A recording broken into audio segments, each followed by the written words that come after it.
And we're live. Hello, everybody. We're just going to give it a couple of minutes here. But I did want to first mention that there's a link at the bottom, and that is for a survey. And if you are a youth watching this, when you fill out a pre and post survey for one of these, you could be entered into a raffle for a lovely gift card. So I will say.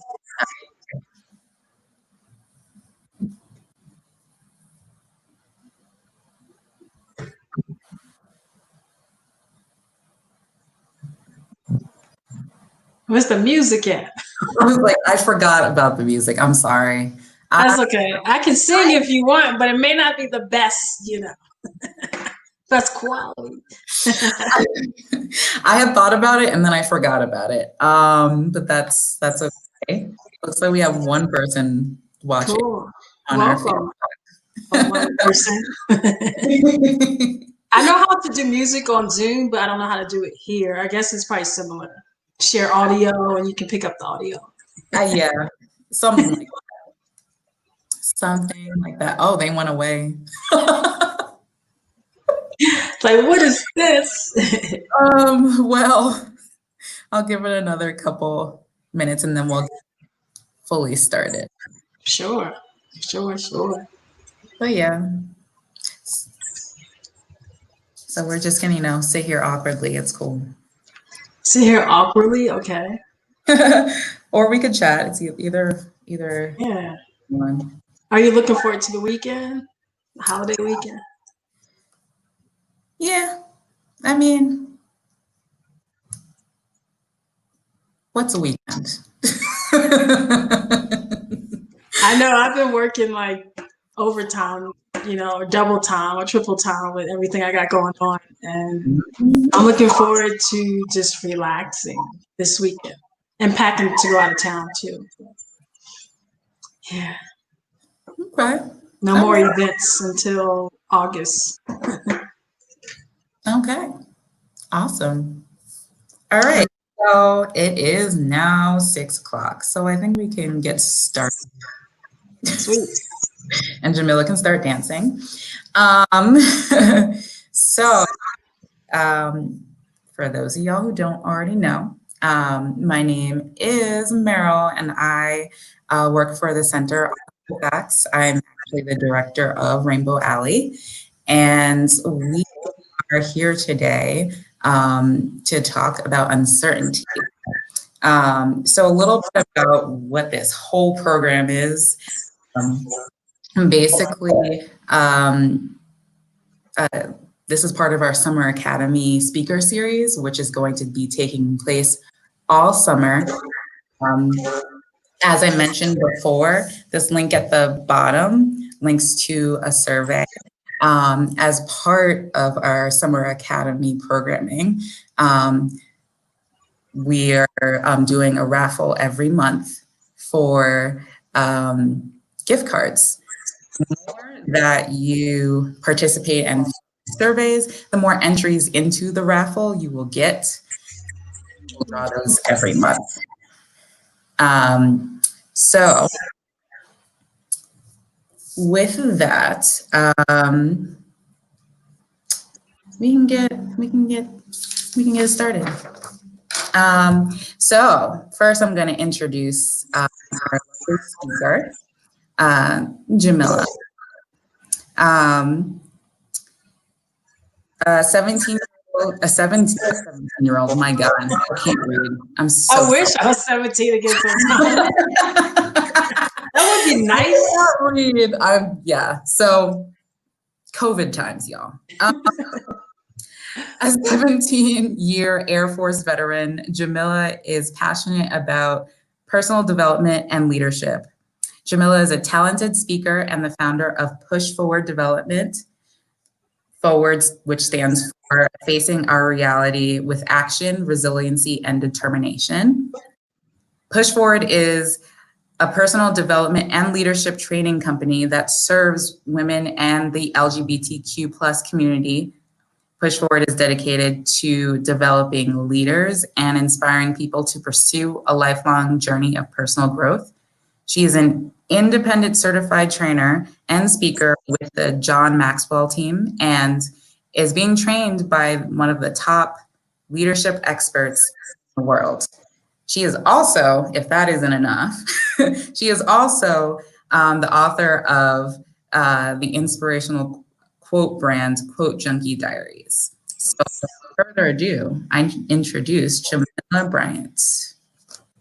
Thank you, Meryl. I appreciate the lovely intro and for giving me a couple years on the age or minus years. I appreciate that a lot. Made me feel good as I approach 40 this year.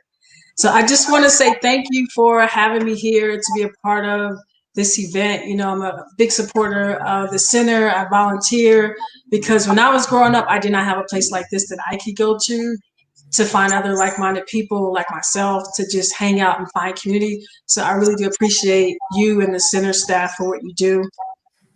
And I want to thank everybody for tuning in tonight as well. I appreciate you tuning in and spending some time with us over the next hour or so.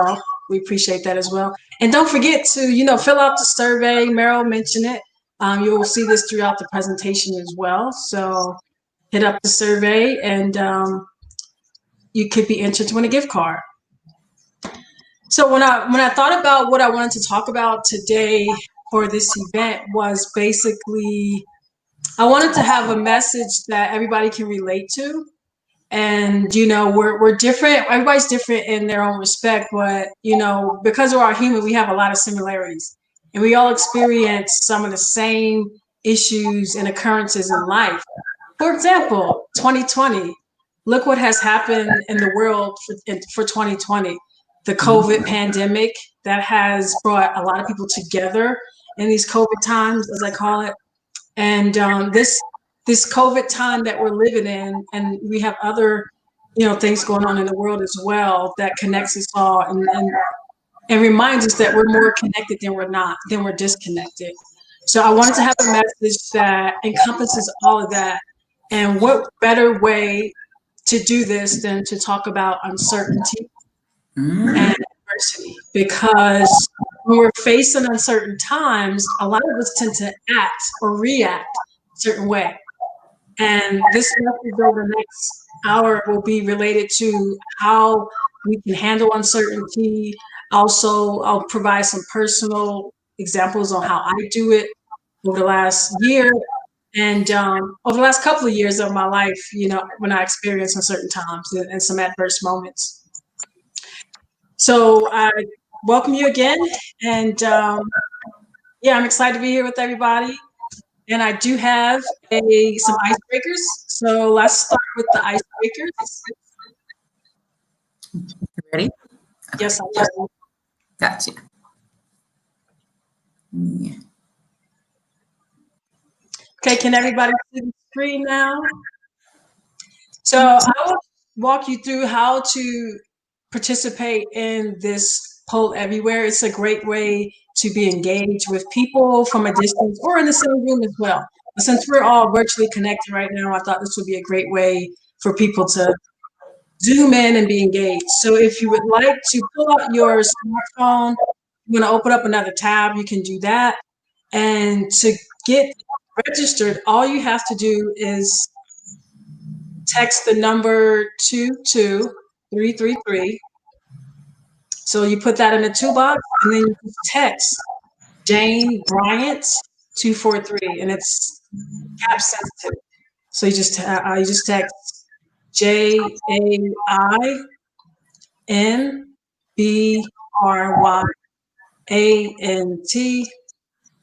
then the numbers 243 and you hit send. And once you do that, it will send you a message that says you just registered for, you know, my poll everywhere. If this is your first time doing it, I've already done it before, so I don't get that message, but you should get that message saying that you entered Jamila's poll everywhere. So I will give you a couple minutes so you can get zoomed in or tapped into that platform, and we can do some interactive, virtual, futuristic George Jetson type activities.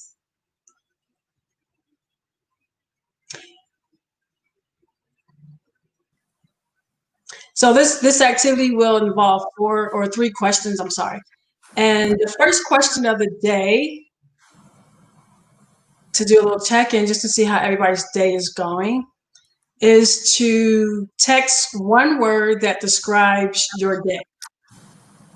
So once you get the confirmation that you joined my poll everywhere, all you have to do is just text in your number. Text in your response, I'm sorry. Yeah, not your number. Yeah, not your number. No. And I just put a word in. So feel free, if you're zooming in, to text how you want to describe your day today. So we have eventful, we have sunny. Let's see what else is going to come through. We have happy. Somebody had a happy day. Okay. Oh, happy day. Tiring. Okay, we got somebody that's I can relate to that too. Tiring.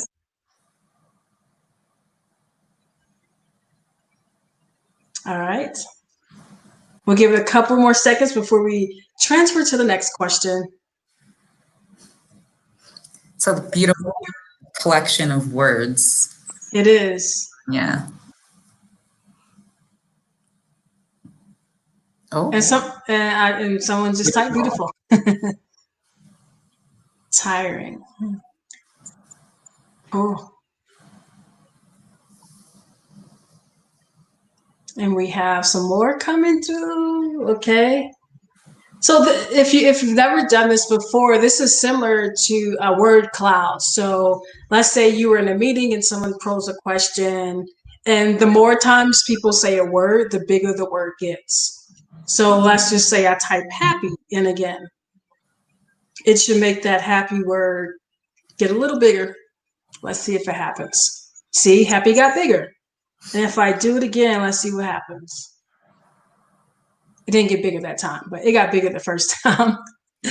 So this is a cool activity if you're ever looking for like some icebreaker type activities when you're at an event or hanging out with your family or your friends. This is a definite way to make that happen.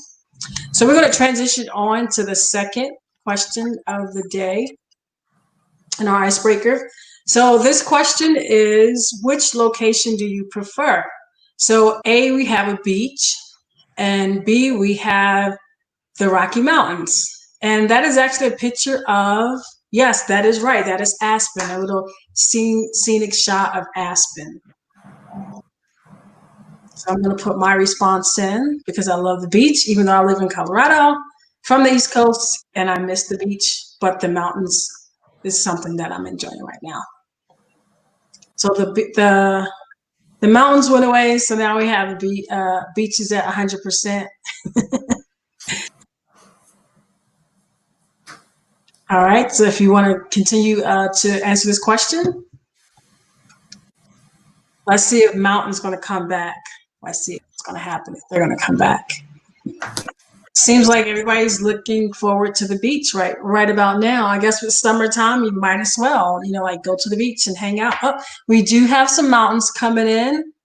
All right, we have some people that like mountains. Okay, cool, not bad. But it looks like the winner is beach. So hopefully everybody that typed in A for beach, that you get a chance to explore some beaches this summer. And we'll go to the next question. So the last question is, if you could have one social media account for the rest of your life, what would that be? So out of Snapchat, Twitter, Facebook, Instagram, LinkedIn, TikTok, Pinterest, I think that's one too. Say which one you believe that you would want to have or keep for the rest of your life if you only could have one.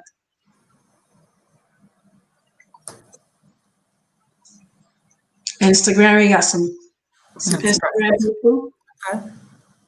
YouTube. I forget YouTube is social media. I thought it was like a category all on its own. It's so big now. But YouTube is great.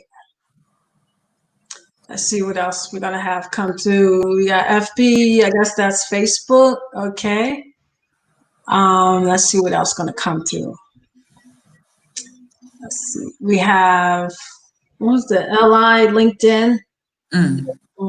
That's a good one. I've done some connecting on LinkedIn a few times, and great professional platform for social engagement online. But my favorite is Instagram. So I'm gonna put IG because I like the gram, aka the gram. So IG. No Snapchatters out there. Okay. I know my nephew is really big on Snapchat. He's 17, almost 18. He loves Snapchat. I'm surprised there's no TikTok. I know, because I know TikTok was like, has, gained a lot of popularity over the last year, especially during these COVID times with everybody in the house, recording videos, dancing, and doing other things as well, from what I've seen. Okay. Cool. All right, so we're going to wrap up this activity right now. And yeah, thank you for participating in that. And Merle, I will let you take it away. So, as y'all know, we're here to talk about uncertainty.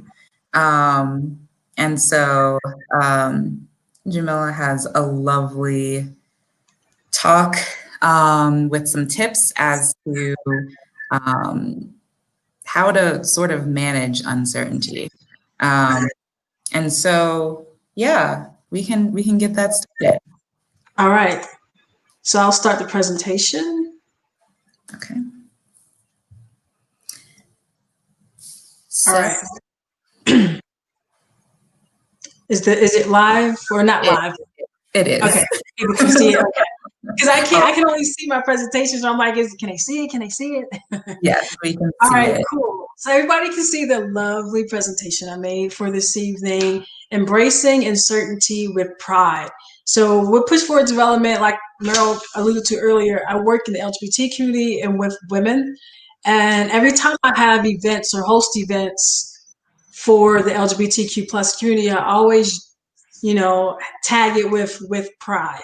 So that's like a symbol that I use to let everybody know that this is an LGBT friendly event and is catered for our community and allies too.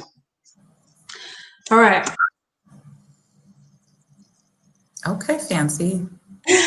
So we did the icebreaker already. Thank you for participating in the icebreaker. I really appreciate that. And before I move any further, I want to just, relay a quote. So this quote is from John Maxwell, and I actually heard this quote when I was listening to his podcast talking about embracing uncertainty. So basically, this whole, I don't want to say speech, but this whole event, the information that I will be giving you, I somewhat adopted from John Maxwell's podcast. I'm a part of his team, so I can do that legally. But I just wanted to just recite this quote because I'm a quote junkie. I have the book, Quote Junkie Diaries. So this quote states, most people feel less stress with bad news than with uncertainty.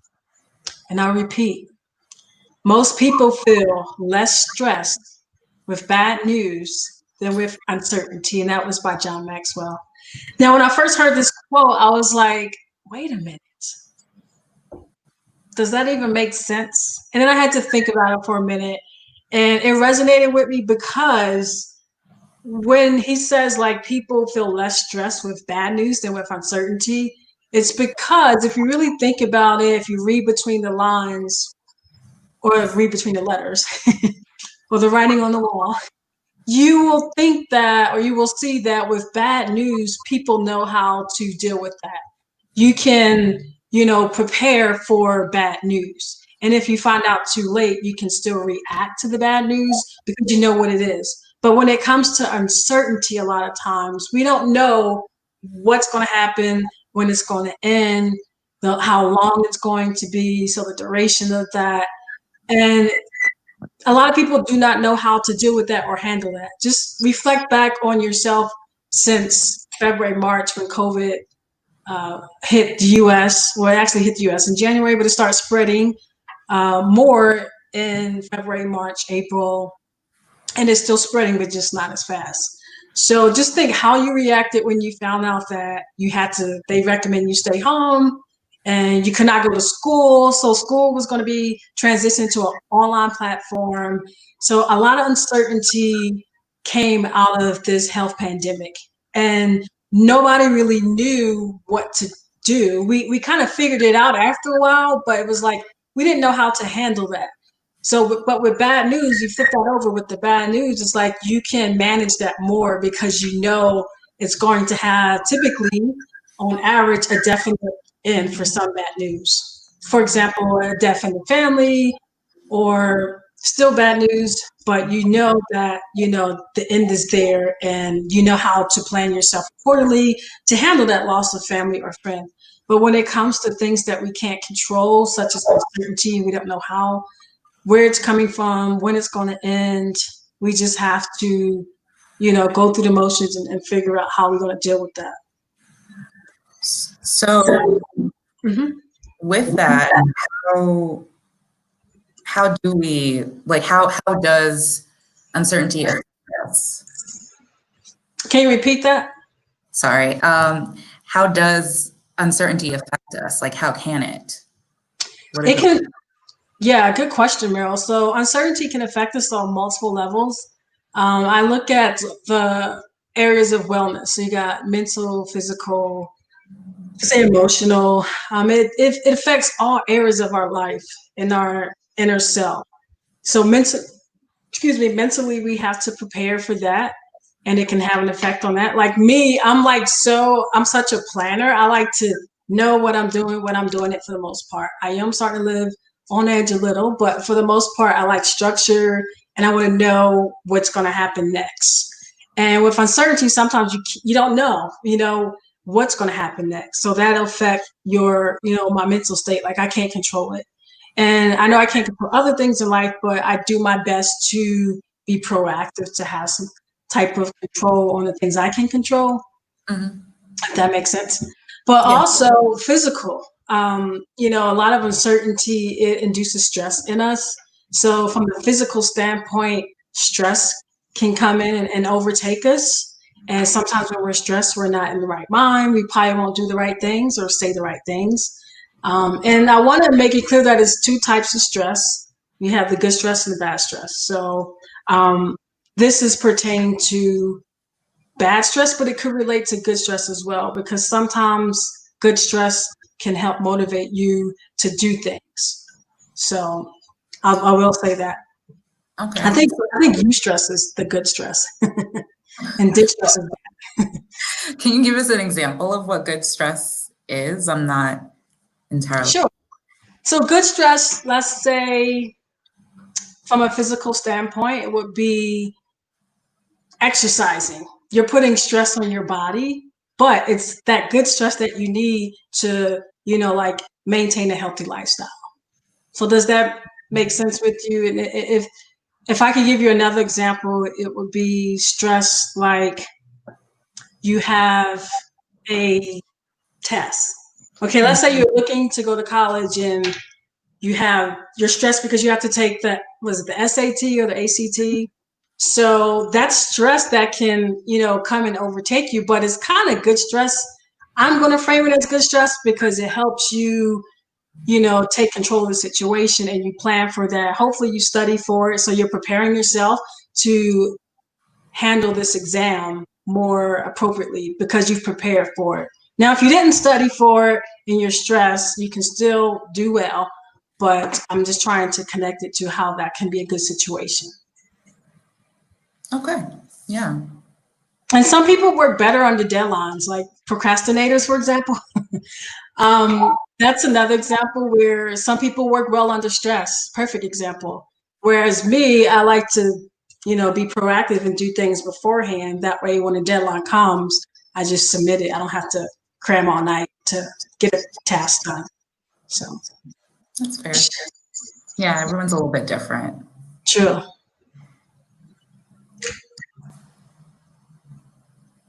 All right. So I have, let's see, let's go to the next one. I made these fancy slides, like the fancy transitions. All right, life. So as I mentioned before, we are all connected at some point in life. And when we go through crisis, a lot of times we see how that we are more connected than disconnected. Mm-hmm. And life is full of adversity. And the reason why I chose this topic is because no one is immune to adverse situations in life. No matter where you're from, what you look like, where you live, we all experience adverse situations in life. I know I've had my fair share over the years, and I'm pretty sure some of you have as well. So life is full of adversity and it intensifies during a crisis. So that happened this year with the coronavirus that has happened and with recent events as well and going on in America with the civil unrest. It's still a crisis, just a different type of crisis. But it's full of adversity and intensifies during this time. And I want to point out, sure, go ahead. Oh, I'm so sorry. No, you're fine. I just wanted to ask you to clarify what you mean by adversity, because it can mean so many different things to different people.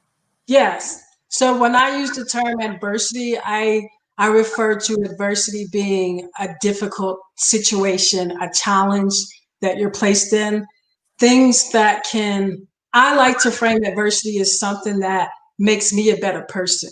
I know it might sound a little crazy, like Jamila is crazy. Why should you say adversity is good? But I think I've learned so many lessons just by going through a series of adverse situations in life. I've learned to take the positive out of that and focus on the positive things that happen. Sometimes life, things happen and it's sad and we don't know why things are happening, but I definitely believe everything happens for a reason. So when I'm referring to adversity, I use that definition as showing challenges or difficult situations that life presents you that's typically out of your control. Okay. And sometimes it can be within your controls too. Did that answer your question? Did that clarify it a little? Yes, it did. Mm-hmm. Okay, cool. Thank you for the questions, Ron. I appreciate it because you keep me on my feet. That's what I'm here for. Oh, say that again. I said that's what I'm here for. Yes, to keep me on my feet. All right, so life.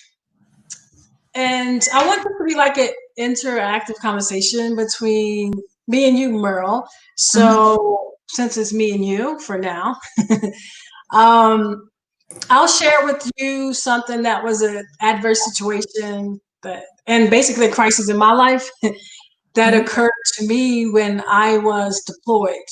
And I took that bad experience and I turned it into something good. And I'll share a little story with you right now. So when I was deployed in 2013, I was in Kyrgyzstan. And I was ready, after 6 months, I was so ready to come home. Because if you've ever deployed, all you want to do is get home, especially after 6 months. So I played basketball. I organized a basketball team for women. And we were practicing so we could have our first game against the Kyrgyzstan women's basketball team. It wasn't national level, but it was like a local team off base. So I'm all excited. We're ready to, practice and stuff. And then we were scrimmaging against some Army guys. And me being a superwoman I am, I went up to try to get the ball. And basically his knee ran into the side of my knee. And all I heard was a snap. It was like, I don't know if you heard that, but it was. So basically, I thought I broke my leg. I literally thought I broke my leg. And I couldn't walk. I fell. My knee started swelling up. They had to carry me to the medical clinic or tent. And it was a scary feeling. And I was like, oh, crap. I have to go home soon. Now I have to go home on crutches. It's going to be a long flight back to the U.S. And when I get home, I can't do the things I wanted to do, like run around and have fun. I could still do that, but it would be at a different pace. But so basically what happened was I tore my ACL and I had some bruises as well on my bone. So that was something that was a very bad thing. To me, it was a personal crisis because I couldn't walk normally. I wanted to go home. It was so uncomfortable flying back to the States after my 6-month deployment. But what had happened during that time that I had my torn ACL, as I was preparing for surgery and recovering for surgery, it provided me a chance to slow down, stop, and think about my life. Mm-hmm. And I called this experience the blessing in disguise. Me tearing my ACL was a blessing in disguise. Because if it wasn't for me, like tearing my ACL overseas, I would not be here today. Because during my time, like I said, recovering from surgery, I read the book Failing Forward by John Maxwell. And that book is key to me pivoting my life to focus on failures differently.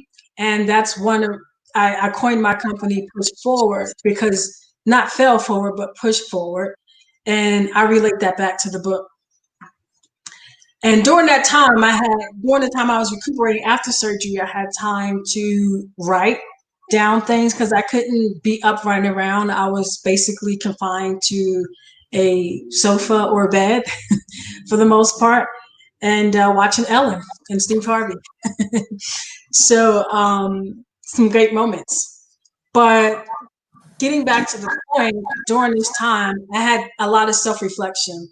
And I thought about what I wanted to do with my life. Prior to deploying, I was a manager at a club, Planet Fitness in Atlanta. And I was happy I had that job, but I knew that wasn't the job of my dreams. I always wanted to aspire to do other things besides managing the gym. And during this time, I had time to reflect and write out a game plan for Push Forward Development. So I started Push Forward Development in 2014 with a vision. And it came to life. I gave it life in 2019. And that's why I say this blessing in disguise is part of the reason why I'm here today, is because I had to slow down, think about my situation, why this happened at a time that I really didn't want it to happen. Like if I was to get injured at any point in life, I didn't want to be overseas, right before I come home from redeploy from a deployment. So that's my personal story of how, an adverse situation I took a negative and I turned it into a positive. Wow. Yeah. Yeah, it sucks, but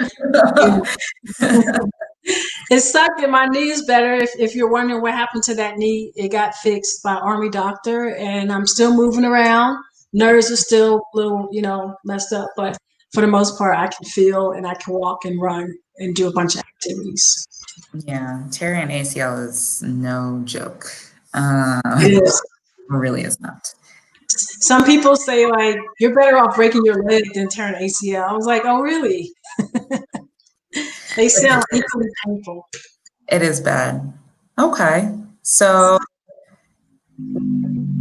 story and what you've learned from that, like what can you tell our youth or anybody really who's watching about like how to manage during a time where you don't know what's going to happen? Sure, that's going to bring me into the next slide. And this presentation comes with a handout as well. So if you do get the chance to get the handout, we would go through the answers as we go along with it. It's like fill in the blank. Mm-hmm. And so basically, as I mentioned already, life is full of adversity and it's intensified during a crisis. Uncertainty is a residual effect of adversity, and uncertainty creates more stress in our lives. And we have to learn how to manage that or deal with that. And I have 4 tips for dealing with life uncertainties. And the first tip is, can I get a drum roll, please? Thank you. Probably really loud. I'm sorry, y'all. No, you're fine. I should have used that sound effect drum roll right there.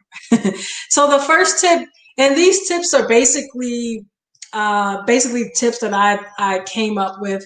I like I said, I listened to John Maxwell podcast, and I kind of like reframed it based on my experiences.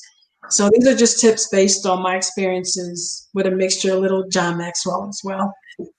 Jamila, just so you know that there's something blocking the text at the bottom of your screen.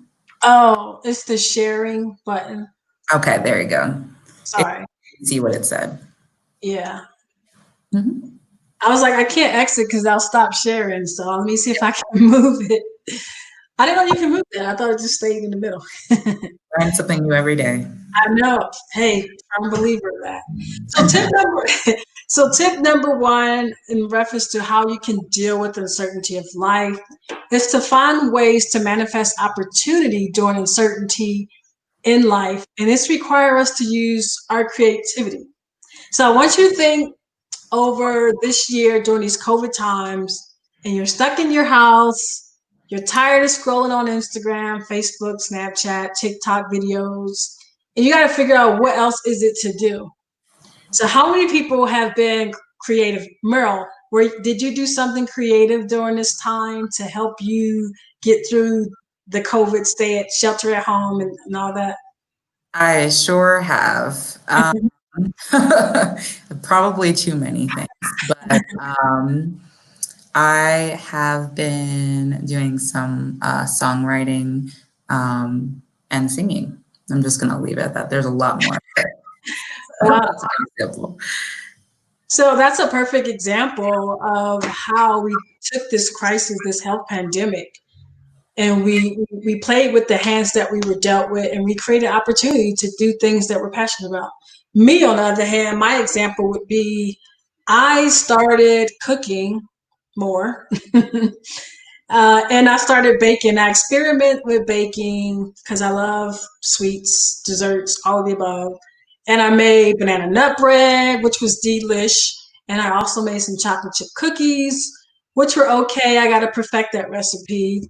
But those are just some examples of things that I did to manifest an opportunity out of this uncertain time that we were living through. Yeah. Awesome. Yeah. And something else that I did was it allowed me time to read more. You know, I like reading books. I don't do it as much as I would like sometimes or some days or some nights.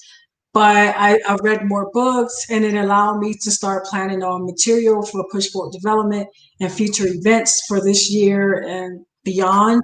So I took advantage to find an opportunity and all this uncertainty of life. So in a sense, the manifesting opportunity means like basically by doing these other things, it allows for like something good to happen, basically. Yeah, basically that. Because being in a crisis sucks. It's so fun. I mean, you can make some fun out of it, and that's where it relates back to manifesting opportunity. You know, I have a quote that's in my book. We can't control the cards that we are dealt, but we can control how we play them. So I think about that quote a lot when it comes to my life and different situations. Like I can't control what's happening. I can't control the cards, aka what's happening, Right. but I can control how they're being played. Mm-hmm. Like how this situation will affect me. Because I could have sat home and be miserable every day because I couldn't get outside as much. I couldn't eat out as much. I could with Grubhub and DoorDash, but I'm just like, I'd rather just drive somewhere and go eat or something like that. So instead of thinking about all the negatives, you can turn the negatives into a positive. So it's just about changing your mindset around crisis and uncertainty and adversity. That's what has helped me overcome a lot over the last couple of years. Once I mastered that thought, that concept, I try to find positive in everything, good, bad, ugly, and the beautiful. Awesome. Yeah. So what's our next tip? Sure. Our next tip. Are you ready? Drum roll, please. Not too much. The next tip is It's not. Okay, there we go. Tip number 2, remember that uncertainty gets us out of our comfort zone, and being uncomfortable is okay because it stimulates growth when intentional. And I Yeah. love this quote. Did you have something to say, Meryl? Yes, I did. So Oh, when, when you said, when you use the word intentional, what do you mean? Like, how can we be intentional about being uncomfortable? yeah. So basically, being intentional to me means you're doing it with purpose and you know that you're doing it with purpose. So intentionality. So let's see, being uncomfortable is okay because it stimulates growth when it's intentional. Because I put intentional in there because growth isn't just going to happen, excuse me, as you're going through these uncertain times or adverse moments. It's not going to happen. Getting out of your comfort zone is not just going to happen. A lot of people live their lives within their comfort zone because it's comfortable. It feels good. It makes you feel good. It's familiar to you. We love being in situations that we're, familiar with, in environments that we're familiar with. Mhm. So that's why I say we have to be intentional because it just won't happen by default. By default, we want to be comfortable. But when you live your life outside your comfort zone, you expose yourself to knowledge, you expose yourself to opportunity, you find out things about yourself that you probably didn't think you would like or know about yourself. And I love this picture here because this person here is standing in their comfort zone. And to me, you can't see the full body, but to me, I'm like, they're probably contemplating, should I step out, stay in, step out, stay in. It's like jumping double dutch. I was never good at double dutch when I was little.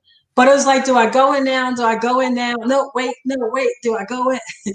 So it's similar to that, and what I have found over the last 17 years, 18, 20 years, is that the times that I've put myself in comfortable situations, or I was forced to be in uncomfortable situations, for example, in the military, the different things I had to do in training and stuff like that, or leadership opportunities, I I learned something about myself going through those times. But I only did that because it was intentional. I wanted to gain something from that. Because you can choose to be comfortable or you could choose to be uncomfortable. Does that sum that up for you, Meryl? Yeah, I had another question actually. Mhm. If so, that is um, an example of something that is like a chosen thing, something that you choose to go out of your comfort zone to do. How does this sort of relate to times like this where things are out of our control? Yeah. So when things are out of our control, we can still be intentional with what we're doing when we're going through these moments. Like you were intentional with, you know, uh, experimenting with music and creating songs and stuff like that. It just didn't happen. You had the intentions to do something. Mhm. So does that kind of like break it down for you? Yeah, so basically using like this time period to do something new. Yeah, do something new, or if not, you could, if you started something before, or you have hobbies that you like, Mhm. most people, they spend more time doing what things they like, or they try something new. But I do Mhm. think that from what I've seen on social media, that's where most of my engagement has come or came from over the last couple months, because I don't live with anybody but my plant babies.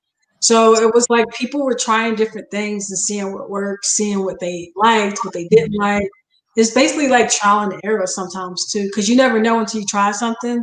I Yeah. think we've all probably heard that in life, but we have to be intentional in that process because Yeah. it's just not going to happen. Because I would love to just lay on the couch every day and do nothing, especially on my days off sometimes.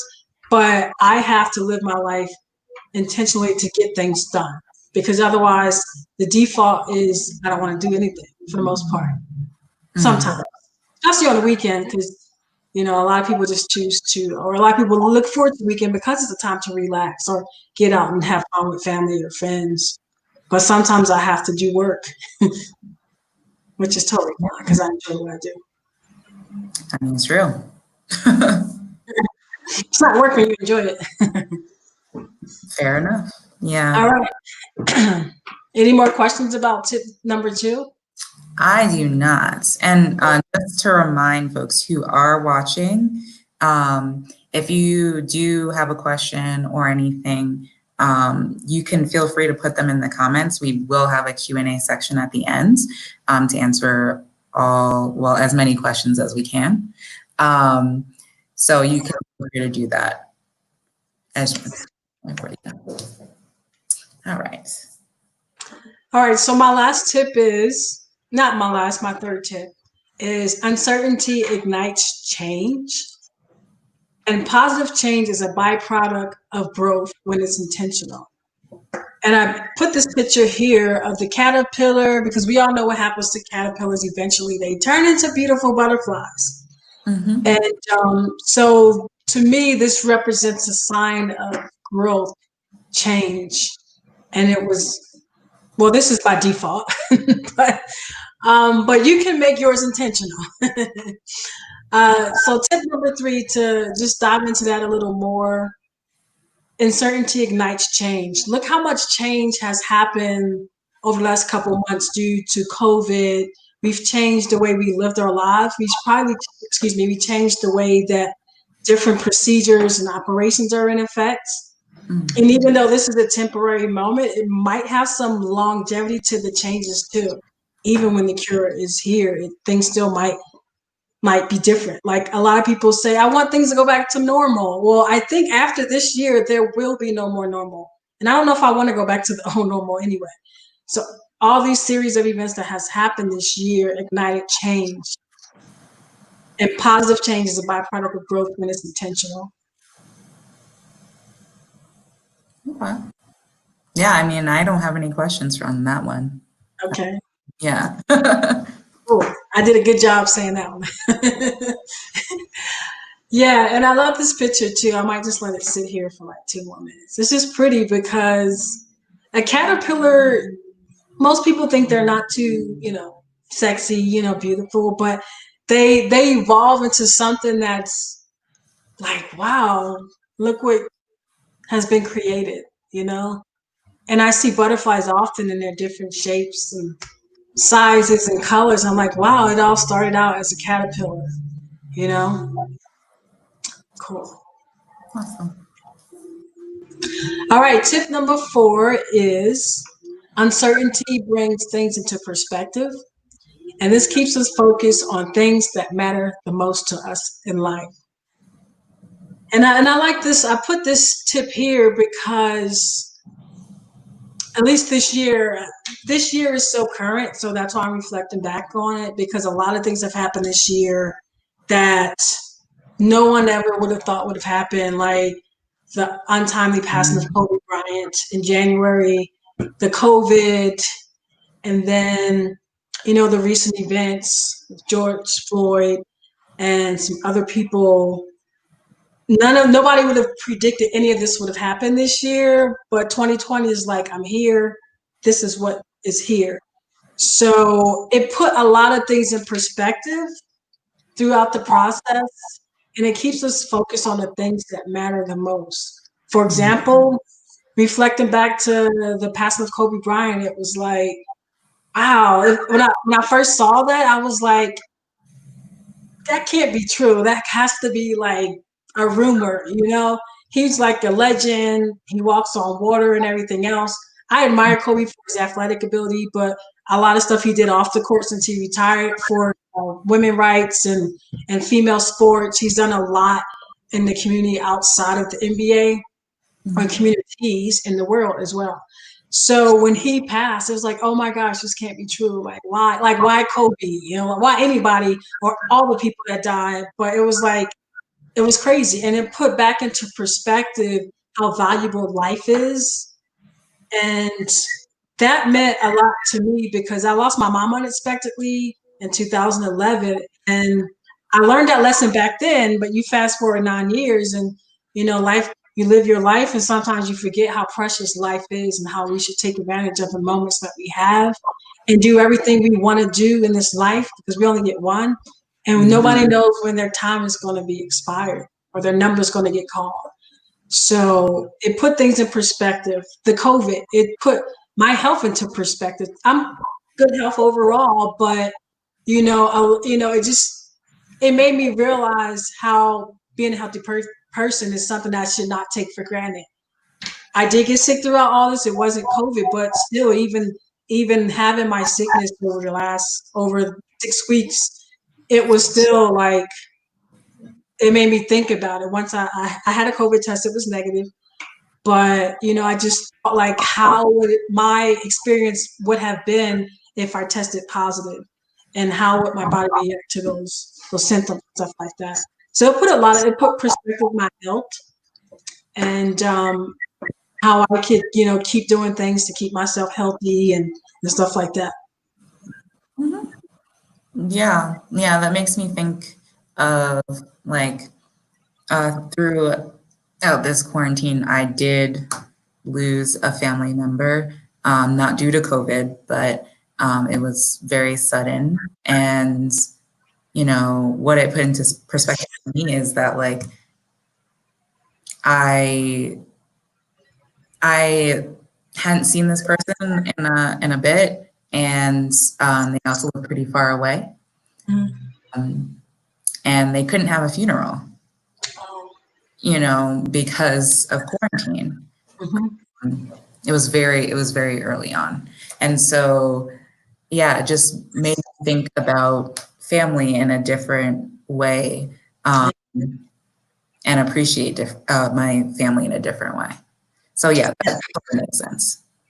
Yeah, and something that my family did, my mom's side of the family, we started doing like Zoom family reunions. And if it wasn't for COVID, I probably would have never got in touch with some family members, because you grew up together, but then you grow apart because everybody lived their lives and you move away and stuff like that. Social media brings us back together, but it was having these Zoom meetings like every 2 weeks. Then there's every 3 weeks we had a Zoom meeting, and some of these people I haven't seen since like my grandmother died in 2011, or so it was like sometimes in life, and a lot of people can probably relate, like you don't see family members until somebody passed, and or it's some other special occasion, maybe a birthday party, baby shower, a family reunion, but those only happen maybe once a year, so having the opportunity to connect with family members I haven't really connected with in years, like having conversations with them was something that my family did. And I was like, man, family, to me, I come from a family where it's really connected. Like my mom's family, my dad's side of the family, because they were neighbors in Philadelphia growing up. So it's kind of like a dynamic where they knew each other. So all my first cousins knew each other. My grandparents, they all knew each other on both sides. So it's pretty cool environment that I grew up with my family. Yeah. And I'm sorry, go ahead. Oh no, I was just agreeing with you. Yeah. Yep. Let me see. Do I have anything else to say about that one? Yeah, it's just, it keeps us focused on things that matter the most, and life, and treat people, with respect and love, love. I think if we had more love in this world, we would have less hate for people, and we would have more respect for differences because it's out of love. Yeah. No, that's real. We could have a whole other conversation about that. We should do that. No, because everybody know the racial tensions in America. I've been kind of like talk with it under the radar, but it's important to have these conversations. So I'm gonna bring it to the light, because a lot of the racial tension in this country isn't something new. It's been here for I don't know how many years, but recent events has like transpired, and now it's like a big deal. It's been a big deal, but now people are really starting to see like this is an issue in our country and other countries too. Other countries have their own issues too, but I live in America and I'm more familiar with this country, so it's more in tune with me. But I think if we had more love for each other and and respect for differences, and we Mhm. treat people as a human, that a lot of things will not happen. But when we start putting labels and classifications and stuff, it creates separation. And look what has happened in this country because of the separation. You know? Yeah. Yeah. I think what you touched on in terms of like why people are feeling or noticing these inequities right now instead of like, since it has been going on for like a long time, it really ties into your tip 4 because, all these folks, a lot of people have lost jobs, a lot of people who like are immunocompromised are scared to leave their houses. And yeah, it's just like there's a lot going on. But people feel stuck. And so now they're able to realize that these things are happening and have been happening for hundreds of years. And I don't know. I don't think that the reactions that have happened recently are, I mean, I'm not surprised. Well, I'm surprised, but I'm not surprised because um, it's like it feels like folks have nothing to do, and so they're able to see this, or their lives are so uncertain right now because the world is on fire. um, that like especially for folks who are POC allies, um, white folk. I'm just gonna say white folk. I don't know why I said it that way. But that they like are don't want to look at themselves. They want to look outside, and so because everything that's happening within their circle might be like a lot right now. And so they look outside and they're able to see that other people are struggling as well. So I don't know. I don't know if that made sense. No, it makes sense. I I heard did. someone else. No, it makes sense because, like, if this wasn't a COVID year, would these events have the same reaction and outcry of people for change? Is that what you're getting at? Yeah, I was like, I don't think that it would be the same at all. Mm-mm. I don't know, but I do know I'm happy that change is happening. Oh no. And yeah, I know you agree to that. I know you agree, but I just wanted to say, Mhm. um, like we said, we don't know why things happen the way they do, but yeah, it's like a lot of things are getting attention now because we had to slow down. And I often say this oftentimes when I talk to people, it's a quote, it's not in the book, but I don't think it's in the book. But I say, I've learned in life sometimes I have to slow down before I can speed up. Mhm. And this is like prime example, Meryl, in your statement, that the world slowed down and now the events that are happening are getting the needed attention, the way overdue attention that it should be getting. Because these events haven't just started out in 2020. They've been happening for the last X amount of years. Yeah. The Black Lives Matter movement just didn't happen this year. It happened a few years back. But the killings and the stuff of people of color, that hasn't happened in 2014 when Black Lives Matter started. It happened way before that and Yes. the other things that happen in this country.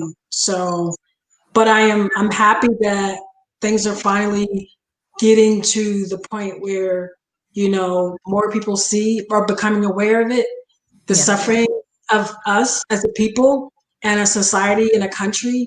And I'm glad that changes are being made with police reform, and hopefully more people are voting this year because of the events. And yeah, I'm just excited to see where this is going to lead us moving forward. Because I don't think we're ever going to go back to the way we used to be. Mhm. So look forward to upcoming years. Yeah, and I also want to bring into this conversation like that there are folks that are struggling right now because they're in homes that are not supportive of them due to their sexual orientation or gender identity and things like that. And that could also bring uncertainty. And how do you think that these tips so far can sort of help folks in that, or can they help them? I think they can be applied to different areas of life where we face uncertainty. Yeah. Um, in respect to, you know, being in a household where you're not accepted for who you are. Mm-hmm. I think I present more time or opportunity to connect with the people that you live with and try to have a conversation to understand each other, or so they can understand you or understand each other. Yeah. I think some of the most important conversations we need to have are the most difficult ones. And a lot of people cannot have those conversations, you know, but once again, I think if it comes out of love and you want to understand or get somebody to understand, I think that it will open up an opportunity. It can present an opportunity for that connection if it's handled the right way. I think that can happen. Let's see, your comfort zone, because it's going to be uncomfortable. So you're going to have to step outside your comfort zone throughout the time to try to have these conversations. But I guarantee you that if you were to have these conversations, it could possibly change your dynamics of the household, and it could generate some understanding as well. So I think that indirectly answers your question, Merle, but I did my best. It's okay. I did put you on the spot there. Okay, I can handle it. I can handle it. Bring it on. Um, but yeah, I do want to say that for folks who may be watching who are in homes that are where their caregivers are not, or the people that they live with are not affirming, I would say safety first, basically. You know, if you don't think it's safe for you to have any conversation with the folks that you live with, then don't. So I just want to put that as a caveat. Yeah. And that's a good disclaimer because I gave the answer based on my experience. I've never been in that situation, so it's hard for me to really answer. But I'm glad you mentioned like safety comes first because it could be life or death for some people. And I don't want you to put yourself in harm's way. So Yeah. thank you for adding that as well. Yeah. And I like bonus stuff, so I have a bonus tip. The bonus tip is it's okay to take time to reflect or do nothing at times. And this is something that I have to keep reminding myself to do because I'm such a go-getter, I'm goal-driven. I view that I always have to do something, but sometimes when you're going through these adverse situations or living through uncertainty, sometimes it's okay to just like stop and do nothing. You don't have to just jump into the fight every time, you know? It's okay to take time out to reflect on things and to just enjoy being in the moment or creating your own sense of peace throughout it all because a lot of people can attest to this. It can get hectic in life during these COVID times or a life of uncertainty can get hectic. You want to take action, you just don't know what to do. So it's okay to just like do nothing. I mean, I think back to the fight or flight response. You know, sometimes when things pop off, you know, people say, "Oh, if I would do this, I would do that," but in actuality, you don't know what you're gonna do. Sometimes you might freeze up. So it's okay to just do nothing at times. Yeah. Fight, flight, or freeze. Yep. Yeah. Yeah. Flight of Thieves. Yeah, that one. Yeah. Well, I definitely like this bonus tip. I also think that it's often the hardest to do. Speaking for myself.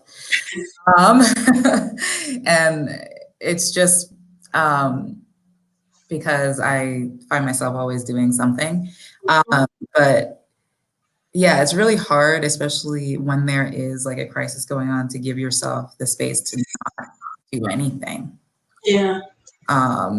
Which is very needed sometimes. Not all the time, but sometimes, yeah. In moderation. It's all about balance. It's all about balance. Yeah, Yeah. absolutely. Yeah, I love this one because, like I said, this is something I had to learn, and I still sometimes struggle with taking time out to do nothing. But I will tell you this weekend I am doing nothing. Still doing some things, but I'm going to relax. Mm. Yeah, yeah, and just enjoy the time. Maybe watch a little TV. I don't do that too often, so I might watch some TV. Mm-hmm. Yeah, watch a movie. But that is it. That's all of the information that I wanted to present to you today. So I'll do a little recap. We talked about how life is full of adversity, and this is intensified during a crisis. Uncertainty is a residual effect of adversity, and uncertainty creates more stress in our lives. And I gave you all in total 5 tips on how you can embrace uncertainty with pride. Awesome. Now we have a little Q&A, so bring the questions on.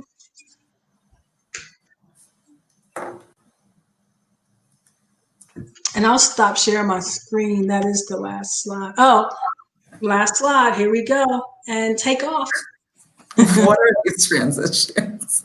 I do you want to see it again? We can do it again. Hold on, I'm going to do it again. I just love having fun. And when I'm out presenting or talking to people, I love to make people laugh too. So it's like, what better way to lighten up a mood with really cool transitions in your PowerPoint presentation? So that's all I have, everybody. Thank you for your time. We're gonna roll into some Q&A with Merle. If you have something, feel free to put it in the chat, and we will answer your questions. Yes. Does anybody have any questions? Let me look in the. Okay. We will give folks a few to type anything if they have anything to ask. Yeah.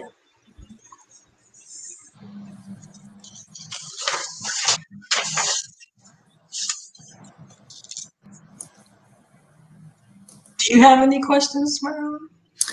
Look, I asked all my questions. You asked all your questions. I and the ones that I had, you had answered that were extra. So All right. Well, I hope everybody who's listening live, or if you're like watching a replay of this on Facebook or the center's YouTube channel, I hope that you gained some valuable nuggets from over the last hour.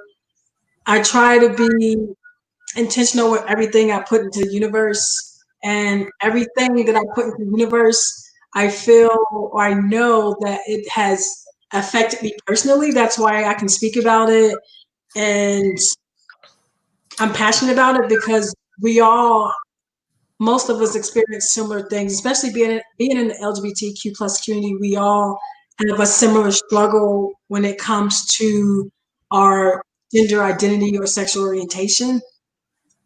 And I know that life, and that's why I'm devoting my life, the rest of my life, to be involved in our community so I can uplift our community, because I know growing up in the inner city of Philadelphia, not having any resources in my community or people to talk to, I know what that's like. And I want to be able to create a space and a platform for community members and women, because I identify as a female, just to feel comfortable being who you are and to develop yourself as a leader. And I want to encourage everybody to continue growing and learning and being the best person you can be. So hopefully over the last hour, you have received some information that you can apply to your life, or you can share the information as well. Be like, hey, you need to watch this. Good stuff. And she's funny. Awesome. Yeah, I was gonna say, and you can follow me too. I put my follow information on the screen.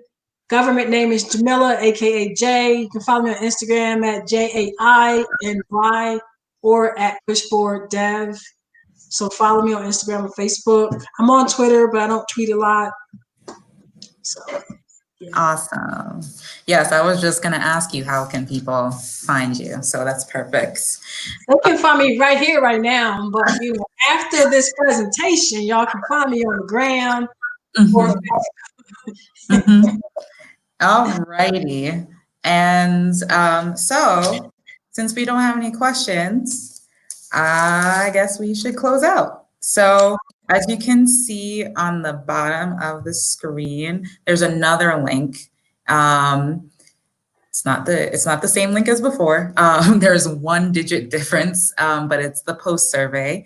And in order to be considered, in order to get an entry for our raffle for a gift card, you have to fill out both the pre-survey and the post-survey. If you did not see the pre-survey link before, the only difference is you change that 2 at the end to a 1, and then fill that out and fill out the second one as well. So, Meryl, can I complete it too? Well, no. As I said before, I tried, y'all. I tried. You never know till you ask.